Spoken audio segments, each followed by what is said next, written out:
तो हेलो बच्चों, कैसे हैं आप सब। मैं उम्मीद करता हूं आप सभी हमेशा की तरह बढ़िया होंगे और मजे में होंगे। तो एक बार फिर से मैं आप सभी का अपना फैज सर और आप सभी का बहुत बहुत स्वागत है आपके अपने चैनल हिंदी मीडियम हब में। तो बेटा जैसे कि नया सेशन स्टार्ट हो रहा है और अगर आप class 9th 10th 11th 12th किसी भी क्लास में आप आए हैं और आगे पढ़ाई करने वाले हैं, साइंस साइड आपके पास है और आप केमिस्ट्री विषय को भी पढ़ने वाले हैं उसमें, ठीक है। तो केमिस्ट्री के लिए आज मैं एक बेसिक क्लास लेकर आया हूं। बेसिक क्लास सिर्फ एक इस क्लास, वैसे तो ये बेसिक क्लास की एक प्लेलिस्ट बनेगी, लेकिन इस बेसिक क्लास के लेक्चर 1 से आप 9 10 11 12 किसी में भी पढ़ाई कर रहे हैं ना, तो केमिस्ट्री आपके लिए बहुत ही आसान हो जाएगी। तो चलिए फटाफट से बिना समय को बर्बाद करते हुए वीडियो को स्टार्ट करते हैं और सिखाते हैं आपको बेटा कि केमिस्ट्री है क्या। केमिस्ट्री है क्या, देखो सबसे पहले तो जिक्र आता है कि भाई केमिस्ट्री जो है ना, इसको हिंदी में बोलते हैं हम लोग रसायन विज्ञान। रसायन विज्ञान, इंग्लिश में केमिस्ट्री और हिंदी में रसायन विज्ञान। अब सबसे पहले आप केमिस्ट्री पढ़ रहे हैं और आपको यही नहीं पता कि केमिस्ट्री क्या है, केमिस्ट्री में क्या पढ़ना है, तो फिर आप पढ़ाई किस बेस पे कर रहे हैं, ठीक है। तो सबसे पहले हमें यह जानना होगा कि केमिस्ट्री है क्या। देखो रसायन विज्ञान, जैसे कि आप सभी ने अगर कभी कोई डेफिनेशन सुनी हो या नहीं सुनी हो, मैटर नहीं करता। देखो मैं आपको एक बात बता दूं, अगर आप मेरे चैनल पर आए हो और पढ़ाई कर रहे हो तो आपको एक चीज ध्यान रखना है, मैं जब आपको सिखाऊंगा ना तो मैं ये मानकर सिखाता हूं कि आपको कुछ भी नहीं आता। अगर आपको कुछ भी आता है तो फिर यहां आकर सीखना किस काम का, ठीक है। तो मेरा जो टारगेट है वो यही है कि मैं उनको सिखा सकूं जिन्हें कुछ नहीं आता। तो आप भी अगर यहां क्लास पर आए हैं तो आप बिल्कुल बेफिक्र रहिए, आपको कुछ नहीं आता ये चीज मैं मान के चल रहा हूं, और आपको नहीं आता है वो सब आपके भले के लिए है। आगे अभी आपको उसमें अगर आपको थोड़ा बहुत आता है तो मदद मिलेगी और नहीं आता है तो मैं आपको कंप्लीट सिखाऊंगा, ठीक है। अब देखो जैसे कि बात आती है रसायन विज्ञान की, तो अकॉर्डिंग टू द बुक में क्या लिखा होता है, बुक में यह लिखा होता है रसायन विज्ञान विज्ञान की वह शाखा जिसके अंतर्गत रासायनिक पदार्थों के गुणों संरचना, क्या लिखा होता है मैं यहां पर थोड़ा सा आपको लिख के बताता हूं क्या लिखा होता है। विज्ञान की वह शाखा जिसके अंतर्गत रासायनिक पदार्थों के गुणों संरचना संगठन आदि का अध्ययन करते हैं, वो आपकी क्या कहलाती है, वो आपकी रसायन विज्ञान कहलाती है। रसायन विज्ञान कहलाती है। ये तो हो गई वो डेफिनेशन जो आपको किताबों में देखने को मिल जाएगी, ठीक है। तो आप इसे भी अगर चाहें तो आप इसे भी याद रख सकते हैं। भाई सिंपल सा क्या है, विज्ञान की वह शाखा जिसके अंतर्गत रासायनिक पदार्थों के गुणों संरचना संगठन आदि का अध्ययन करते हैं, रसायन विज्ञान कहलाती है, ठीक है। एक तो ये डेफिनेशन हो गई।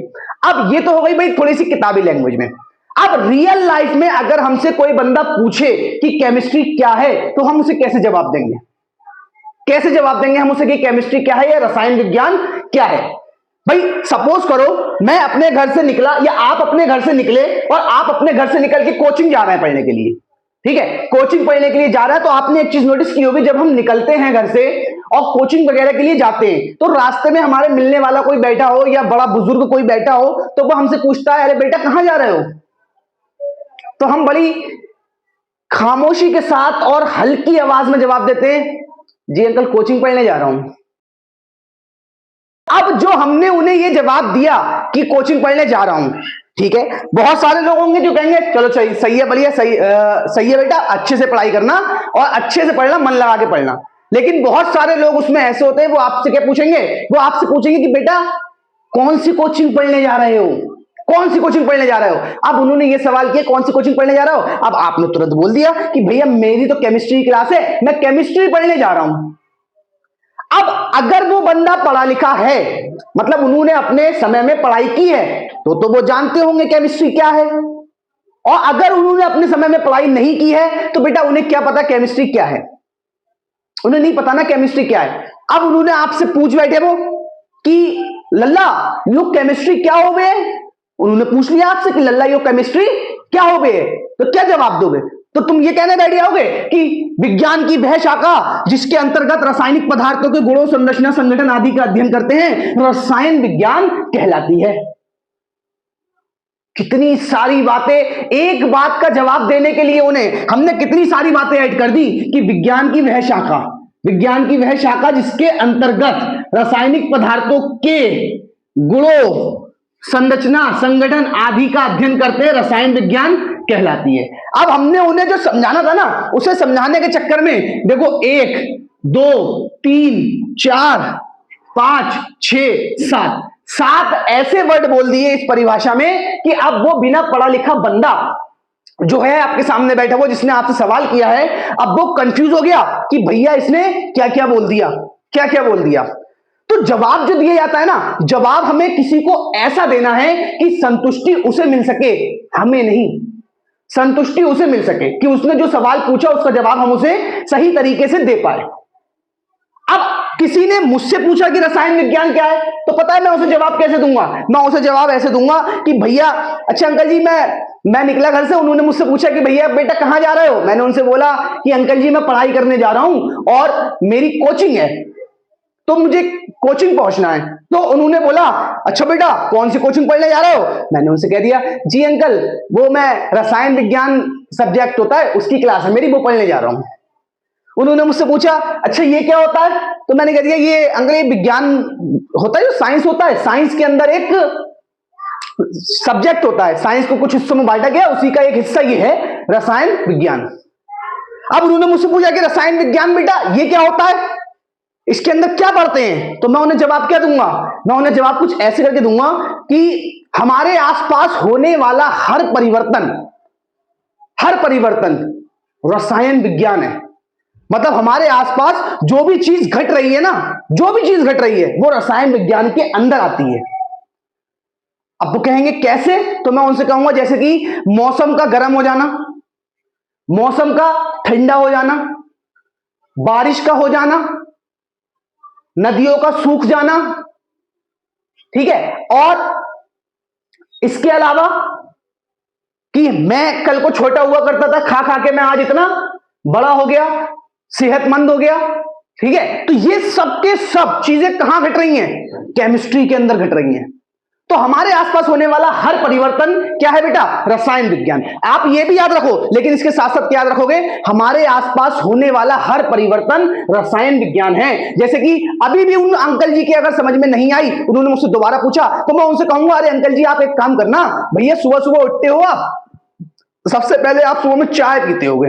अंकल जी भी कहेंगे हाँ बेटा चाय तो पीते हैं। तो मैं उनसे कहूंगा कि आप चाय बनाने के लिए क्या करते हैं? थोड़ा सा दूध, थोड़ा सा पानी, थोड़ी सी चीनी, थोड़ी सी पत्ती, और चाहे तो स्वाद के लिए अदरक, लौंग, काली मिर्च जो डालना है वो डाल ली मसालेदार चाय बनाने के लिए। तो उन सबको मिलाकर रख देने से जैसे ही गैस ऑन की तो एक नया पदार्थ बन जाता है जिसको बोलते हैं चाय, जिसको बोलते हैं चाय। अब उनके समझ में आएगा कि हाँ अच्छा इस तरीके के परिवर्तन, मतलब किसी से कुछ बनाया जा सके, कुछ नया बन जाना, ये सब क्या है? रसायन विज्ञान है।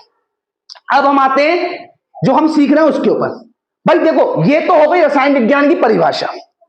9th 10th 11th 12th सभी क्लास के लिए इंपॉर्टेंट है। आप टॉपिक पर टॉपिक पढ़ते चले जाते हो लेकिन आपको बेसिक चीजें पता ही नहीं होती हैं। तो पहले बेसिक तो जान लो चीजों का। जब बेसिक जान लोगे तो चीजें जो है ना सब्जेक्ट की खुद ब खुद आसान होने लगती हैं। वो खुद कहती हैं कि बेटा आओ और मुझे पढ़ लो।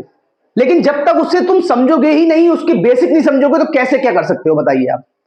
ठीक है, तो ये बेटा रसायन विज्ञान हो गया। अब रसायन विज्ञान की परिभाषा में मैं आपको बताऊं एक पदार्थ, यहां पे एक चीज ऐड हुई, विज्ञान की वह शाखा, ये सब समझ गए।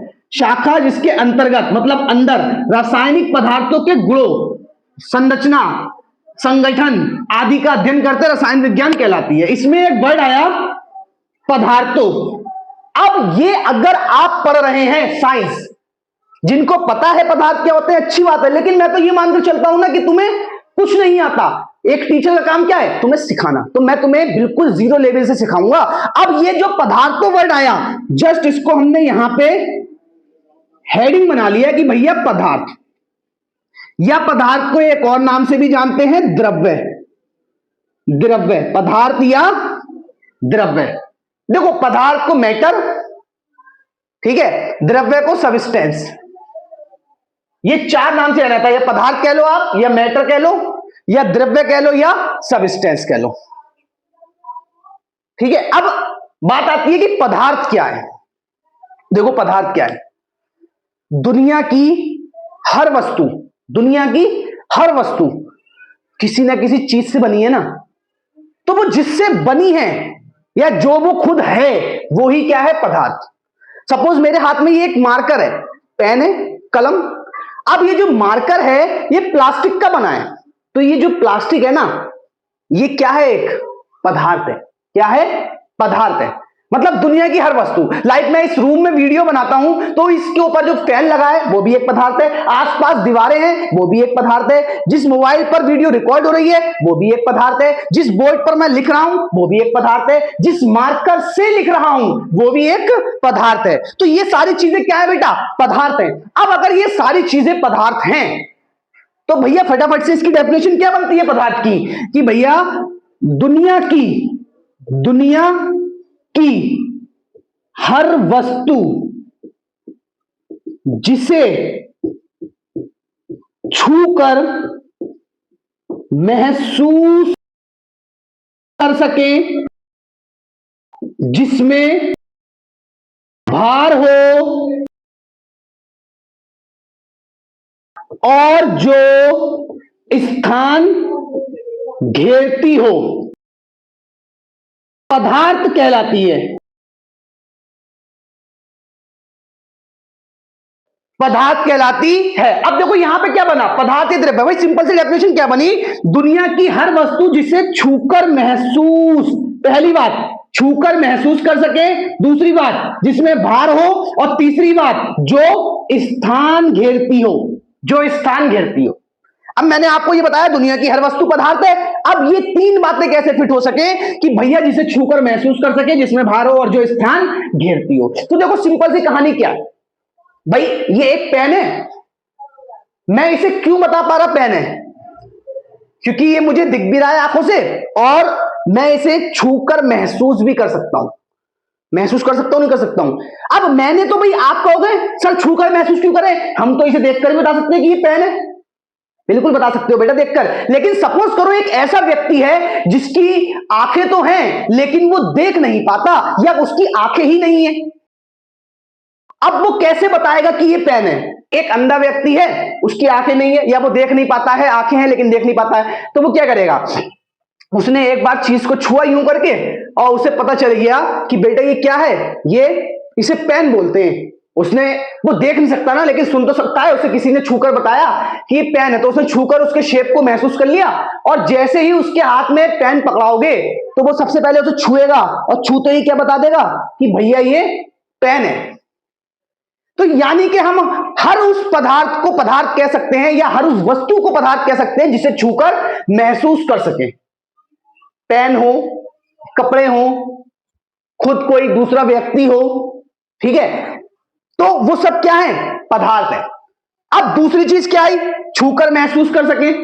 इसी में जैसे सपोज करो आंखें हैं, मेरी भी आंखें हैं, आपकी भी आंखें, हम देख भी सकते हैं, लेकिन आप मुझे एक चीज ये बता दो कि हम आंखों से हवा को देख सकते हैं। इस रूम में मैं वीडियो बना रहा हूं तो क्या यहां पर ये पूरा रूम खाली है? अगर खाली होता तो मैं सांस नहीं ले पाता और यहीं के यहीं दम तोड़ देता, लेकिन इस रूम में ऑक्सीजन मौजूद है और ऑक्सीजन के साथ दूसरी गैसें भी मौजूद हैं, यानी कि ले देकर इसमें वायु मौजूद है। अब जो वायु मौजूद है, क्या हम उसे आंखों से देख पाते हैं? नहीं देख पाते, लेकिन है तो वायु भी एक पदार्थ ना। अब वो पदार्थ कैसे है बेटा, उसे हम छूकर महसूस कर सकते हैं। कैसे? आप जस्ट यूं करके हाथ अपना रखना और यूं करके हिलाना, यूं करके, जैसे ही आप हिला रहे हो और जिस ओर की ओर आपका हाथ जा रहा है ना, तो आप नोटिस करोगे कि आगे कोई चीज है जो हमें हल्का सा हमारे टच को फील हो रही है, और जो फील हो रही है ना वो ही क्या है, वायु। इट मींस वायु भी एक क्या है, पदार्थ है। समझ में आया बेटा? अभी तो एक बात हुई है कि झुककर महसूस कर सके, दूसरी बात क्या है पदार्थ के बारे में, जिसमें भार हो। अब ये मार्कर है, तो क्या इसमें कोई भार नहीं है? भैया यूं करके हाथ पे रखा, वजन फील होता है, और वजन फील होता है इसका मतलब इसमें भार है। और दुनिया की हर वस्तु में भार तो होता ही है ना, बिना भार की कोई वस्तु नहीं होती। जैसे कि वायु मौजूद है, जो वायु में भी क्या है बेटा, वायु में भी भार मौजूद होता है। ठीक है, अब तीसरी चीज क्या है, जो स्थान घेरे। अब कुछ लोग कहेंगे कि भाई स्थान घेरे कैसे? भाई अभी मैं हूं, मैं इस रूम में खड़ा हुआ हूं, अभी मैं बाहर चला जाऊं इस रूम से, तो जैसे ही मैं बाहर जाऊंगा, जितना एरिया मैंने इस रूम का घेर रखा है, जैसे ही मैं बाहर निकलूंगा उस एरिया में ऑटोमेटिकली हवा भर जाएगी, हवा भर जाएगी ना। अब जब हवा भरेगी, अब मैं दोबारा रूम के अंदर आ गया, और जैसे ही मैं रूम के अंदर आया तो जितना स्थान मैंने घेरा उतनी हवा रूम के बाहर चली जाएगी। क्यों? क्योंकि भाई मैं वहां पर आया हूं तो मैं स्थान तो घेरूंगा ना, मैंने स्थान घेरा है। जहां पर कुछ नहीं है वहां पे वायु स्थान घेरे हुए है, जहां पे हम आ गए वहां पे हमने स्थान घेर लिया। ये हमारा हाथ है, खाली है, हमने ये पेन को लिया यहां पे रख दिया, इसने क्या करा, स्थान घेर लिया। या मैंने पेन को लिया हवा में लटका दिया किसी चीज से बांध के, तो इसने वायु का वो स्थान घेर लिया जिस हिस्से में ये लटका हुआ है। अब मैंने इस हिस्से से जैसे इसे हटाया तो यहां पे क्या आ गई होगी, हवा आ गई होगी, ऑटोमेटिकली हवा ने आके स्थान घेर लिया होगा। इट मीन्स दुनिया की हर वस्तु स्थान घेरती है। समझ में आया बेटा? पदार्थ क्या है, जिसे छूकर महसूस कर सके, जिसमें भार हो और जो स्थान घेरे। पदार्थ का दूसरा नाम द्रव्य होता है, इसे मैटर और सब्सटेंस भी इंग्लिश में बोला जाता है। क्लियर हो गई इतनी बात? अब पदार्थ तो आ गया, अब पदार्थ के बाद कुछ चीजें ऐसी आती है ना कि जब हम केमिस्ट्री पढ़ते हैं हमें उन चीजों के बारे में पता नहीं होता है। देखो पदार्थ के बाद हमें पता होना चाहिए कि भैया पदार्थ के बाद तत्व क्या होते हैं। तत्व, तत्व जिनको बोलते हैं एलिमेंट। फिर तत्व के बाद हमें पता होना चाहिए क्या, परमाणु। परमाणु क्या होते हैं, जिनको बोलते हैं एटम। फिर एटम के बाद हमें पता होना चाहिए क्या, कि अणु क्या होते हैं, जिनको बोलते हैं मॉलिक्यूल। फिर अणु के बाद हमको पता होना चाहिए क्या, कि यौगिक क्या होते हैं, जिनको बोलते हैं कंपाउंड। कंपाउंड। इतनी चीजें अगर आप केमिस्ट्री पढ़ रहे हो, ज्यादा नहीं है, 6 चीजें हैं। इन 6 चीजों का इल्म आपको होना चाहिए अच्छे से। अगर आप केमिस्ट्री बिल्कुल भी नहीं आती और आप केमिस्ट्री की शुरुआत कर रहे हो तो ये 6 चीजें आपको आनी चाहिए। देखो थोड़ा सा वीडियो में समय लगेगा, लेकिन समय जरूर लगेगा, लेकिन मैं सिखा इतनी डिटेल में दूंगा ना कि कभी जिंदगी में आप भूलोगे नहीं। ठीक है ना? तो अब आते हैं अपने तत्व के ऊपर। तत्व क्या होता है, एलिमेंट क्या होता है। एलिमेंट क्या होता है, जैसे सपोज करो ये मेरे पास एक पदार्थ है। अब ये दुनिया के सारे, जो मैंने आपको बताया कि दुनिया की सारी वस्तु पदार्थ है, लेकिन सब पदार्थ एक ही प्रकार के थोड़ी ना है। जैसे ये प्लास्टिक है, ये मैंने मोबाइल फोन उठाया, इस पे ये कवर है, ये रबड़ है, इसका जो डिस्प्ले है वो कांच की है, ठीक है। या फिर ये जो है, ये कपड़ा जो है ये कॉटन का बना हुआ है, ठीक है। इस तरीके से ये मेरे पास डब्बा है मार्कर के लिए, तो ये जो है ये भी किसी ना किसी प्रकार के पदार्थ से बना हुआ है। लेकिन देखो कोई पदार्थ होता है जो सॉफ्ट होता है, कोई पदार्थ होता है जो हार्ड होता है, मजबूत होता है, ठीक है। इसका मतलब हर पदार्थ जो है वो अलग अलग नेचर का होता है। सारे पदार्थ, दुनिया की हर वस्तु पदार्थ जरूर है, लेकिन सारे पदार्थ एक नहीं है। मतलब दुनिया की हर वस्तु पदार्थ कहलाएगी, लेकिन वो अलग अलग पदार्थों से अलग अलग चीजें बनाई गई हैं या नेचुरली पाई गई हैं। समझ रहे हो बात को? अब बारी आती है कि भाई पदार्थ अलग अलग प्रकार का है। चलो हो गया, पदार्थ अलग अलग प्रकार का है, तो भैया पदार्थ जो है वो किससे बना है। पदार्थ जो बना है वो पदार्थों, अलग अलग पदार्थों को समझने के लिए एक वर्ड दिया गया जिसको बोला गया तत्व, यानी कि एलिमेंट। एलिमेंट। अब एलिमेंट क्या होता है, सपोज मेरे पास ये एक पदार्थ है, मैंने क्या करा, इसे तोड़ना स्टार्ट करा। मैंने इसे पहले 20 से काट के 2 करा, फिर जो हिस्से मिले उसको तोड़ के 2 करा, फिर जो हिस्से मिले छोटे वाले उसको तोड़ के 2 करा, फिर जो और छोटा हिस्सा मिला उसे तोड़ के 2 करा, फिर जो और छोटा हिस्सा मिला उसे तोड़ के 2 करा। मैं इसे तोड़ता गया तोड़ता गया तोड़ता गया तोड़ता गया, जब तक तोड़ा जब तक के इसका मुझे आखिरी कण नहीं मिल गया जो अब टूट नहीं सकता। जो अब टूट नहीं सकता। अब मैंने इसके हर कण को जिन कणों से मिलकर ये बना था, जिन छोटे छोटे टुकड़ों से, पार्टिकल से मिलकर ये बना था, उन सबको मैंने क्या करा, अलग अलग फॉर्म में तोड़ डाला और बहुत सारे टुकड़े इस एक पेन के मैंने बना दिए। वो टुकड़े जिन्हें और ज्यादा छोटे भागों में तोड़ा नहीं जा सकता। अब जो मुझे बहुत सारे टुकड़े मिले, यानी इसका जो सबसे छोटा टुकड़ा था वो ही क्या कहलाएगा, तत्व कहलाएगा। कहने का अर्थ क्या है, किसी पदार्थ की अति सूक्ष्म शुद्ध मात्रा तत्व कहलाती है। तो बेटा तत्व क्या होते हैं, आज के बाद कभी नहीं भूलोगे। किसी पदार्थ की अति सूक्ष्म वर्ड को हाईलाइट रखना। अति सूक्ष्म का मतलब क्या है, सबसे ही छोटी। अति सूक्ष्म शुद्ध मात्रा क्या कहलाती है बेटा, तत्व कहलाती है।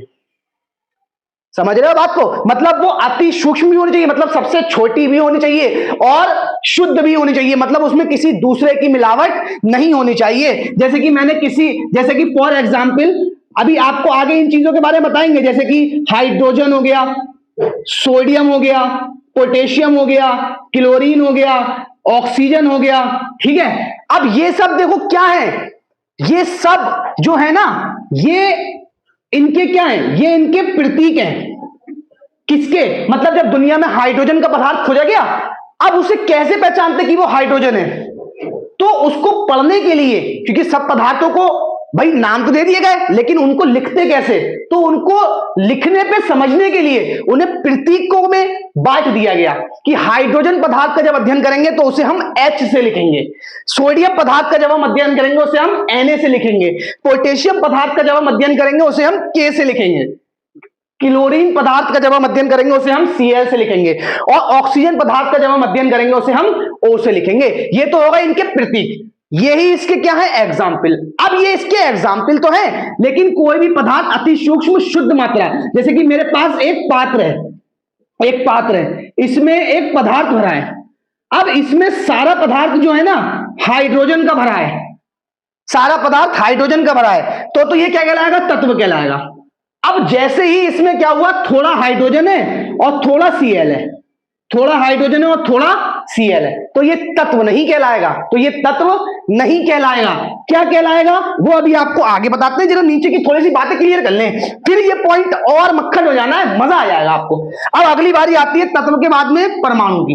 देखो परमाणु क्या होता है बेटा, परमाणु के बारे में जॉन डाल्टन ने बताया था, सर जॉन डाल्टन। तो परमाणु को इन इंग्लिश बोलते हैं एटम। क्या बोलते हैं, एटम। अब जो एटम वर्ड है ना, एटम, ए का मतलब नॉट और टॉम का मतलब, ये एक ग्रीक भाषा का वर्ड है। एटम किस भाषा का वर्ड है, ग्रीक भाषा का। तो ग्रीक भाषा का वर्ड है और इसका मतलब क्या होता है, ए का मतलब नॉट, टॉम का मतलब divisible, not divisible. It means, इसको जब हम हिंदी में लिखेंगे ना नॉट डिवाइजेबल को, तो जिसको काटा ना जा सके, या फिर इसको बोल सकते हैं जिसको तोड़ा ना जा सके। नॉट डिवाइजेबल का मतलब क्या है, जिसको तोड़ा ना जा सके, जिसको काटा ना जा सके, वो होता है एटम। एटम को इन हिंदी बोलते हैं परमाणु। अब परमाणु की परिभाषा यहीं से बन जाती है, कैसे, किसी पदार्थ का सबसे छोटा या किसी पदार्थ का अति सूक्ष्म, किसी पदार्थ की अति सूक्ष्म मात्रा जिसको और अधिक छोटे भागों में तोड़ा या काटा ना जा सके, परमाणु कहलाता है। मतलब जो तत्व है वही परमाणु कहलाता है, बस तत्व में अति सूक्ष्म शुद्ध मात्रा लेना है। तो इसमें बस परमाणु में इतना लिख दो, किसी पदार्थ की अति सूक्ष्म मात्रा परमाणु कहलाती है, जिसे और अधिक छोटे भागों में तोड़ा ना जा सके। ठीक है, जिससे और अधिक छोटे भागों में तोड़ा ना जा सके। आप ये थोड़ा सा ग्रीक भाषा वाला लिख लेना कि एटम का मतलब। बाकी अभी यहां पर थोड़ी सी एटम के बारे में आपको ये बात और पता होनी चाहिए कि जो परमाणु होता है ना, परमाणु जो होता है, तो परमाणु आपका स्वतंत्र अवस्था में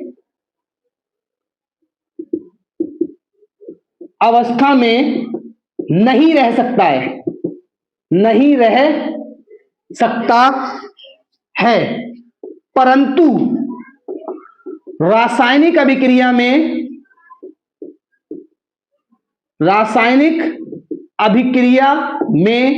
भाग लेता है। अब ये चीज समझिए थोड़ी सी कि भाई मतलब जो परमाणु है वो किसी पदार्थ की अति सूक्ष्म मात्रा परमाणु कहलाती है, जिसे और अधिक छोटे भागों में तोड़ा या काटा ना जा सके। परमाणु स्वतंत्र अवस्था में नहीं रह सकता है, परंतु रासायनिक अभिक्रिया में भाग लेता है। इसका मतलब क्या है कि परमाणु अकेला नहीं रह सकता है, लेकिन जब भी कोई रासायनिक अभिक्रिया होती है, मतलब किसी पदार्थ की किसी दूसरे पदार्थ के साथ क्रिया होती है जिनके संयोग से कुछ नए पदार्थ बनते हैं, उस समय पर परमाणु ही होता है जो अभिक्रिया में भाग लेता है।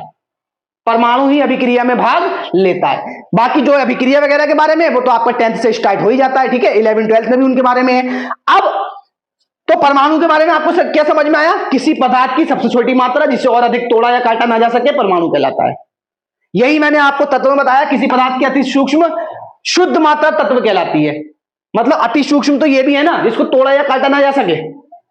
तो अगर शुद्ध मात्रा है तो तत्व कहलाएगी, किसी पदार्थ की अति सूक्ष्म मात्रा परमाणु कहलाती है, जिससे और अधिक छोटे भागों में तोड़ा या काटा ना जा सके। परमाणु स्वतंत्र अवस्था में नहीं रह सकता है, परंतु रासायनिक अभिक्रिया में भाग लेता है। इतना क्लियर हो गया आपको परमाणु क्या होता है? रासायनिक अभिक्रिया में भाग क्यों लेता है वो भी मैंने बता दिया।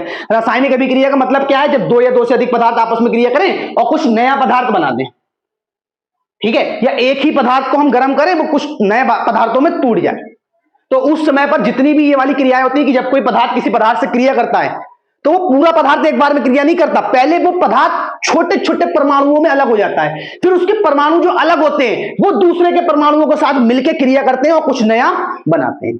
ये लॉजिक होता है केमिस्ट्री में सारी रासायनिक क्रियाओं के अंदर।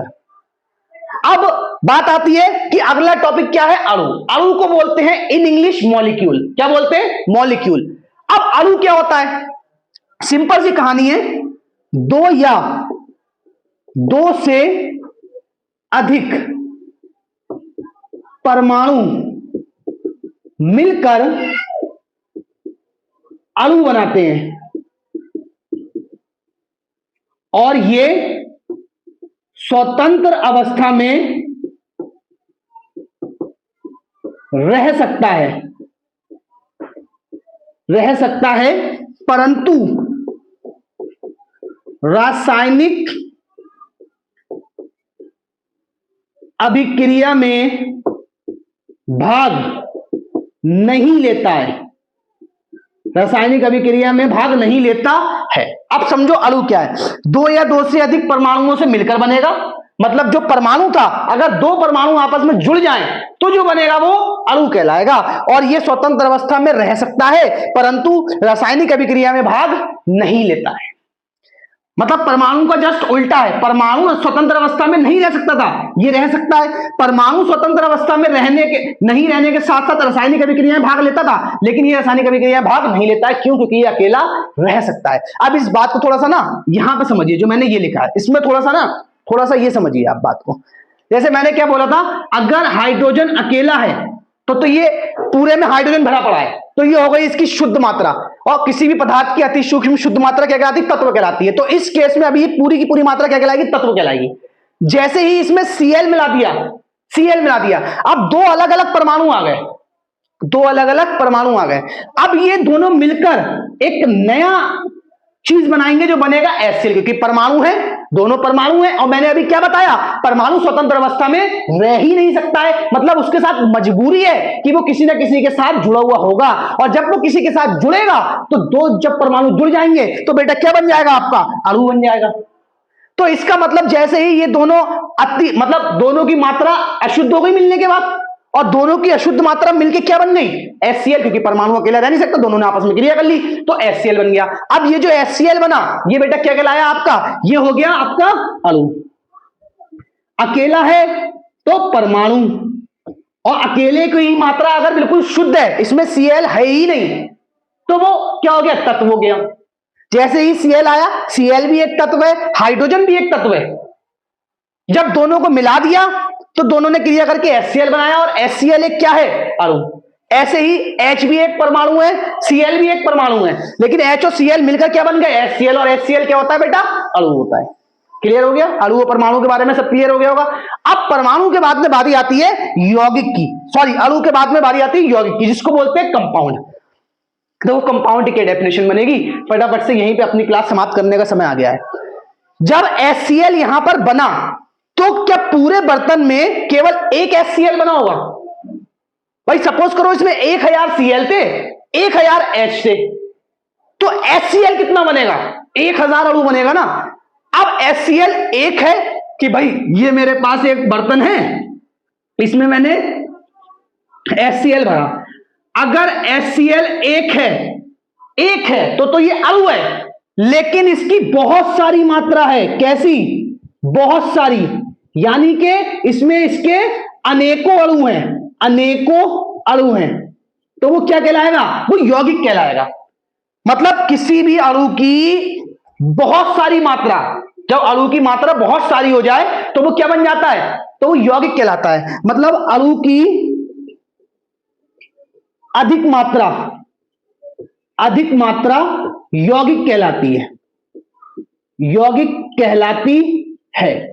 ये हो गया बेटा आपका यौगिक। और जब अणु स्वतंत्र अवस्था में रह सकता था, मतलब अणु जैसे कि HCl है, तो HCl आपको स्वतंत्र अवस्था में मिल जाएगा, लेकिन H और Cl अलग अलग नहीं मिल सकता, क्योंकि वो परमाणु है। परमाणु स्वतंत्र अवस्था में नहीं रह सकता है, लेकिन अणु रह सकता है। और एक चीज और याद रखना कि अणु जरूरी नहीं है कि 2 या 2 से अधिक परमाणु मिलकर, अब देखो यहां लिखा 2 या 2 से अधिक परमाणु मिलकर, तो इसके बारे में एक चीज ध्यान रखना, परमाणु समान भी हो सकते हैं और असमान भी हो सकते हैं। समान और असमान का मतलब समझ रहे हो? जैसे कि यहां पे HCl बना, सपोज यहां पे HCl नहीं होता, दूसरा परमाणु भी H का होता, तो ये जो HCl बना है, अब ये H और H मिलकर H2 बनाते। कभी H की फॉर्म में वो अकेला रह नहीं सकता, इसलिए 2 H जुड़कर H2 बना लेते, और फिर ये H2 की फॉर्म में रहता, और H2 भी बेटा क्या कहलाएगा? अणु कहलाएगा। कुछ तत्वों का नेचर होता है कि वो दुनिया में अकेले, मतलब अकेले की फॉर्म में रहते हैं, Na। H जो है वो 2 की फॉर्म में रहता है, द्विपरमाणु होता है। ऐसे ही कुछ होते हैं जो 3 की फॉर्म में रहते हैं, जैसे कि O3 हो गया, ठीक है, O2 ऑक्सीजन होता है, O3 ओजोन होता है, तो ये 3 की फॉर्म में पाया जाता है, तो इसमें 3 परमाणु आपस में जुड़े हुए हैं। समझ में आई बात को? इसी तरीके से जैसे कि P4 हो गया, फास्फोरस, अब इसमें P के 4 परमाणु एक ही में जुड़े हुए हैं। S8 हो गया, सल्फर का एक अपर रूप है ये, तो इसमें सल्फर के 8 परमाणु आपस में जुड़े हुए हैं। ठीक है, तो परमाणु का क्या है ना, दुनिया में पदार्थों का जो नेचर पड़ा गया, तो उसमें कुछ ऐसे मिले जो अकेले की फॉर्म में भी पाए जाते हैं, कुछ ऐसे मिले जो 2 या 2 से अधिक से जुड़कर बनते हैं। तो जब तक ये अकेला है बेटा ये परमाणु कहलाएगा, जैसे ही ये जुड़ते जाएंगे तो ये अणु बनते जाएंगे, फिर ये अपने जैसों के साथ जुड़े, ये अपने से अलग के साथ जुड़े। जैसे कि यहाँ पे H है, अलग है, एक ही जैसे से जुड़ा है तो भी ये अणु है, अगर HCl से जुड़ा है तो भी अणु है, Na से Cl जुड़ा है तो भी ये अणु है, लेकिन Na जब अकेला लिखा है तो ये परमाणु कहलाएगा।